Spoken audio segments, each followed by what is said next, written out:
Alright guys, here's my 91 Mazda Miata, and I made a video of it last summer, and I've been asked for some, an update video, so here it is.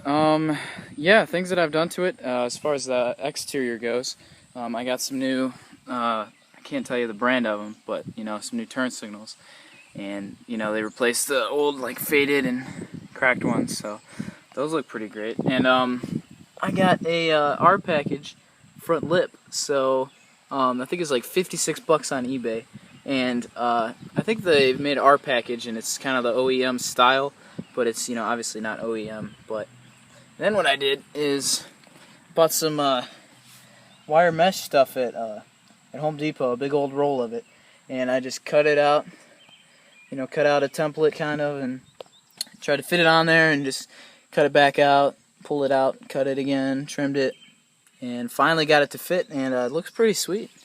So since I deleted my AC, there's just the radiator back there, so I was kind of getting some little things getting kicked up and denting up the radiator a little bit, so put this guy on there, and it cut a little vacuum hose, just put it on that bottom edge so it wouldn't scuff the bumper at all. But that's all that I've done to the front, and I think it really kind of just makes it look more aggressive, and the front lip really adds, a lowering effect to it. So, and it just kind of all ties together with the turn signals, lip, and grill. So that's about all I've done to the exterior. Still have my 16-inch wheels, and I still need to, touch up this little bit of stuff back here. But I think the interior is just about the same still. Over winter break, the floor underneath the car, the floor was kind of rotted out. So, and it was just on the driver's side, and it was because the windshield was leaking, right, in here. So you could kind of tell that I put some clear silicone kind of around the edge and just sealed that all up really good. And I went around the whole windshield actually, so that just sealed it up because it was leaking. Down right in here. So that was just leaking down into the floor, and it just, rusted it out over time. But so I still have some of that trim, out. So, but got my Ohio Miata owner's sticker still on there, and still got my Zoom sticker. So I haven't really added any stickers. What else have I done? I got the factory airbag, so I didn't have that before. And I did end up pulling the gauge cluster out because, I had to tear the whole interior out to, work on the floor. So the whole interior came out in the early spring, and I pulled this out and the tab broke, the top tab. So I glued that back on, and I hit some big bumps and it broke again. So that rattles a little bit. But, that's really the most, rattle in the interior. But I'll show you what I did under the hood. It's pretty cool. Been doing some stuff. But let's see here.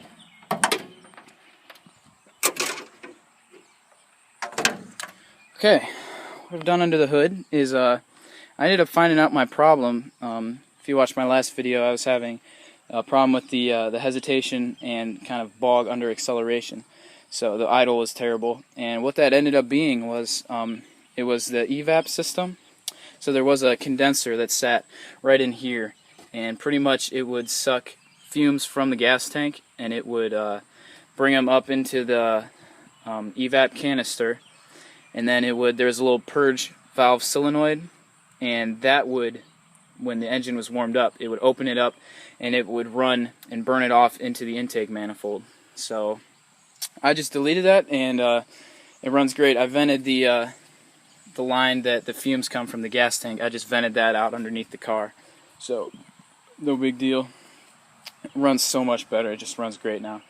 And what also I did, I deleted the air conditioning and the power steering, so I was able to eliminate entire belt off of the engine.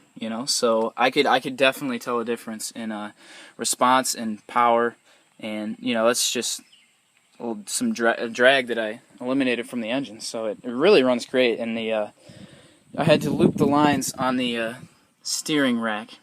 So I don't know if you can kind of see right there. Is where like the lines, I looped them, and then I had to loop it down on the bottom on the rack. But that just lets the air flow through the steering rack and allows you to drive it without power steering. It eliminated the reservoir, the pump, and all the lines, and as well as the air conditioning, because some lines were in bad shape, and I just still need to get a little rubber plug for that top one. But just eliminated all that stuff. Everything is still under the hood, but got rid of the compressor. Was probably 40 pounds, I would say. So I probably got rid of 60 pounds of stuff I wasn't using, And it actually, with the manual steering, it just gives it more of that raw feel, which I really am liking so far. So that's about, I've done some pretty substantial stuff under the hood, so it's all coming together, and that's about it as far as stuff this summer. I haven't yet fixed the rust, but I'm not too worried about it because it's not that bad, and it's not really getting any worse, so I'm not really going to worry about it too much. I did clean out the fenders down here really good. Crud can, the drains for the windshield kind of go down and they exit out from kind of beneath these fenders here. So I just pulled this back, cleaned it really good, used some sandpaper, and instead of painting it, I just caked on a bunch of black grease. So I think that's going to prevent rust and water and just keep them nicer for longer. So yeah, that's the update, guys. So thanks for coming back and checking it out.